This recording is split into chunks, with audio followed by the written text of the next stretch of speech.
Hi friends, welcome to ഇത്തിരീസ് media mix. ഇത്തിരീസ് media മിക്സിൽ ഇന്ന് നമ്മൾ തയ്യാർ ചെയ്യുന്നത് പഴം കൊണ്ടുള്ള ഹൽവയാണ്. എങ്ങനെയാണ് തയ്യാർ ചെയ്യുന്നതെന്ന് നമുക്ക് വീഡിയോ കാണാം. ബനാന ഹൽവ ഉണ്ടാക്കുന്നതിന് വേണ്ടിയിട്ട് ഞാനിപ്പോൾ 3/4 കിലോ ചെറുപഴമാണ് എടുത്തിരിക്കുന്നത്. ആ ചെറുപഴം ഇതേപോലെ ഇപ്പോൾ തോല് കളഞ്ഞെടുക്കാം. ഇപ്പോൾ പഴം ചെറിയ കഷ്ണങ്ങളാക്കിയിട്ട് അരിഞ്ഞു വെച്ചിട്ടുണ്ട്. ഇത് നമുക്ക് മിക്സിയുടെ ജാറിലിട്ട് 2 തവണയായിട്ട് അരച്ചെടുക്കാം. പഴത്തില് പകുതി ഞാനിപ്പോൾ അരയ്ക്കാൻ വേണ്ടിയിട്ട് ജാറിലെടുത്ത് വെച്ചിട്ടുണ്ട്. ഇനി ഇത് ഒരു മുറി തേങ്ങ പിഴിഞ്ഞ പാലാണ്. അതില് പകുതി നമ്മൾ ഇതിന്റെ കൂട്ടത്തിൽ ചേർത്ത് അരയ്ക്കും. ബാക്കി പകുതി പഴം വെച്ചിട്ടുണ്ടല്ലോ, അത് അരയ്ക്കുമ്പോൾ അതിന്റെ കൂട്ടത്തിൽ ചേർത്ത് അരച്ചെടുക്കും. പഴം തേങ്ങാപ്പാൽ ചേർത്ത് നന്നായിട്ട് അരച്ചിട്ടുണ്ട്. ഇതേപോലെ ക്രീമി ആയിട്ട് അരച്ചെടുക്കണം. തരികളൊന്നുമില്ലാതെ ക്രീമി ആയിട്ട് അരച്ചെടുക്കണം. ഇനി നമുക്ക് ഈ ബാക്കി പഴവും തേങ്ങാപ്പാലും കൂടെ ചേർത്ത് അതുകൂടെ അരച്ചെടുക്കാം. പഴം മുഴുവന് ഇപ്പോൾ നന്നായിട്ട് അരച്ചെടുത്തിട്ടുണ്ട്.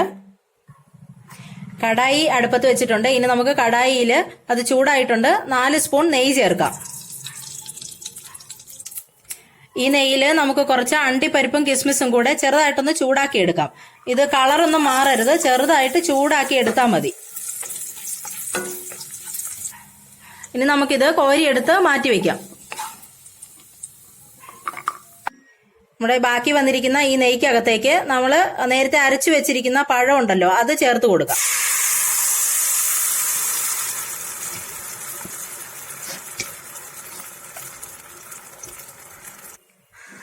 ഇത് നന്നായിട്ട് ഇളക്കിക്കൊണ്ടിരിക്കണം.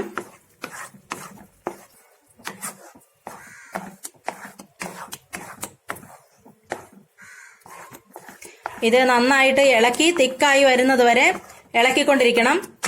പിന്നെ നമ്മുടെ ഇത്തിരീസ് മീഡിയ മിക്സ് ഇതുവരെ സബ്സ്ക്രൈബ് ചെയ്യാത്തവരാരെങ്കിലും ഉണ്ടെങ്കിൽ സബ്സ്ക്രൈബ് ചെയ്യാൻ മറക്കണ്ട.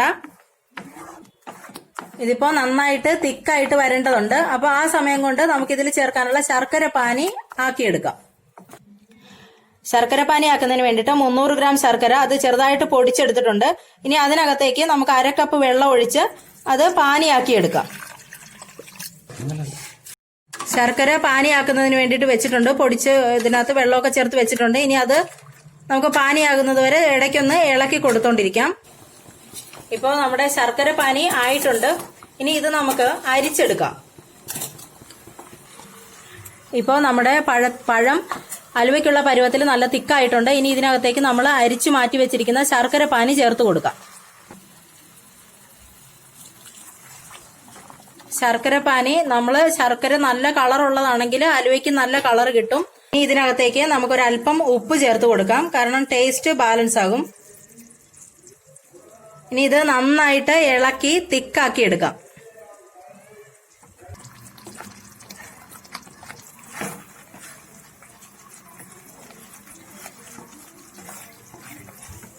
ഇപ്പോൾ നമ്മുടെ ഹലുവ നല്ല കളറൊക്കെ മാറി നല്ലതുപോലെ തിക്കായി വരുന്നുണ്ട്. കുറച്ചുകൂടെ തിക്കായി ബ്രൗൺ കളർ ആകുന്നത് വരെ നമുക്ക് ഇളക്കി കൊടുത്തോണ്ടിരിക്കാം.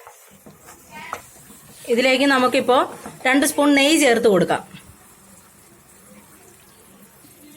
വറുത്ത് വെച്ചിരിക്കുന്ന കിസ്മിസ് ഇതിനകത്തേക്ക് ചേർത്ത് കൊടുക്കാം. ഇനി നമുക്ക് നന്നായിട്ട് ഇളക്കാം. ഇപ്പൊ നമ്മുടെ ബനാന ഹൽവ ഏകദേശമായി വരുന്നുണ്ട്. ഇനി ഇതിനകത്തേക്ക് നമുക്ക് ഒരു 1/4 സ്പൂൺ ഏലക്കാപ്പൊടി ചേർത്ത് കൊടുക്കാം. എന്നിട്ട് നന്നായിട്ട് ഇളക്കി എല്ലാ വശവും പിടിപ്പിക്കാം.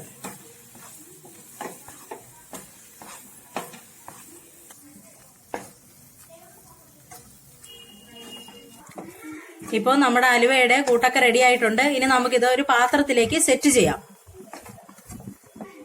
നമുക്ക് സെറ്റ് ചെയ്യാൻ വേണ്ടിയിട്ട് ഒരു പാത്രം എടുത്ത് അതിനകത്ത് നന്നായിട്ട് നെയ്യ് ചേർക്കണം.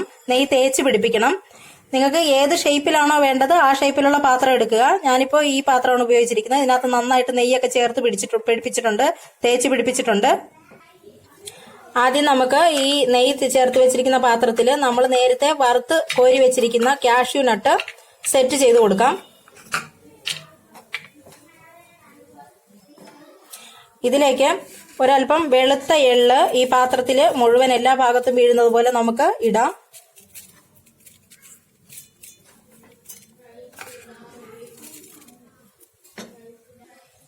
നമുക്കിനി ഹലുവ ഈ പാത്രത്തിലേക്ക് ചേർക്കാം.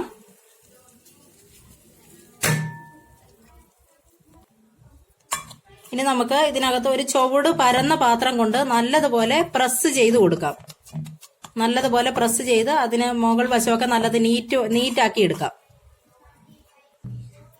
അലുവ ഇപ്പോൾ നന്നായിട്ട് പ്രസ് ചെയ്ത് ഷേപ്പ് ചെയ്ത് വെച്ചിട്ടുണ്ട്. ഇനി ഒരു അരമണിക്കൂർ ഇത് തണുക്കാനായിട്ട് വെക്കാം. നമ്മുടെ ഹൽവ ഇപ്പൊ ആയിട്ടുണ്ട്. നന്നായിട്ട് തണുത്ത് നന്നായിട്ട് സെറ്റ് ആയിട്ടുണ്ട്. ഇനി നമുക്കിതൊരു വലിയ പാത്രത്തിലേക്ക് മാറ്റിയെടുക്കാം. ഇപ്പോൾ നമ്മുടെ ഹൽവ റെഡി ആയിട്ടുണ്ട്. വളരെ നന്നായിട്ടുണ്ട്. ടേസ്റ്റിയാണ്. എത്രയും പെട്ടെന്ന് പ്രിപ്പയർ ചെയ്യാവുന്നതാണ്. ഒരു 20 മിനിറ്റ് അത്രയൊക്കെ വേണ്ടി വരുള്ളൂ. ഇപ്പോൾ നമ്മുടെ രുചികരമായ ഹൽവ തയ്യാറായിട്ടുണ്ട്. വളരെ സ്മൂത്ത് ആണ്, ടേസ്റ്റിയാണ്. എല്ലാവരും വീഡിയോ കാണണം. കണ്ടിട്ട് ഇത് ട്രൈ ചെയ്ത് നോക്കണം. ബൈ.